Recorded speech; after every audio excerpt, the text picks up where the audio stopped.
ಹನುಮನಲ್ಲವೇ ಸುಮ್ಮನಿರ ಆ ಕಾಲದ ಹನುಮ ಈಗ ಕೊಡಬೇಕು ಅಂತ ಅಂದ್ರೆ ಏನು ಹನುಮನ ಛಾಯೆ ಸುಳ್ಳಲ್ಲ. ಹೌದಾ? ಕಣ್ಣು ಮುಚ್ಚಿದ್ದೀರಿ ಹೇಗೆ ಕೇಳ ವಿದ್ಯುತ್ ಸ್ಪರ್ಶದಿಂದ ಆಘಾತಗೊಂಡು ಬೀಮಂಗ ಹೌದು.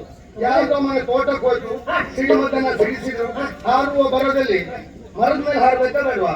ಇದು ತಂತಿ ಮೇಲೆ ಹಾರ್ತು, ಬಾಲ ಅಲ್ಲೇ ಸಿಕ್ಕೊಂಡು ಬಿತ್ತು, ಮಂಗ ಇಟ್ಲಲ್ಲಿ ಬಂತು. ಬಾಲ ಹರಿದ ಗಾಯ, ಕಣ್ಣು ಹಿಂಗಿ ಹೋಗ್ತದೆ ನೋಡ್ಬೇಡ.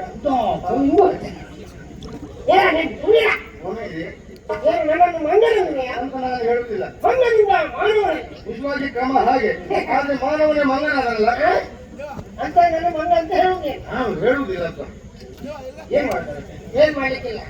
ಅದು ಮಾತನಾಡದಿರುವ ಮಂಗ, ನಾವು ಮಾತನಾಡುವ ಒಪ್ಕೊಂಡು ಧನ್ಯವಾದ.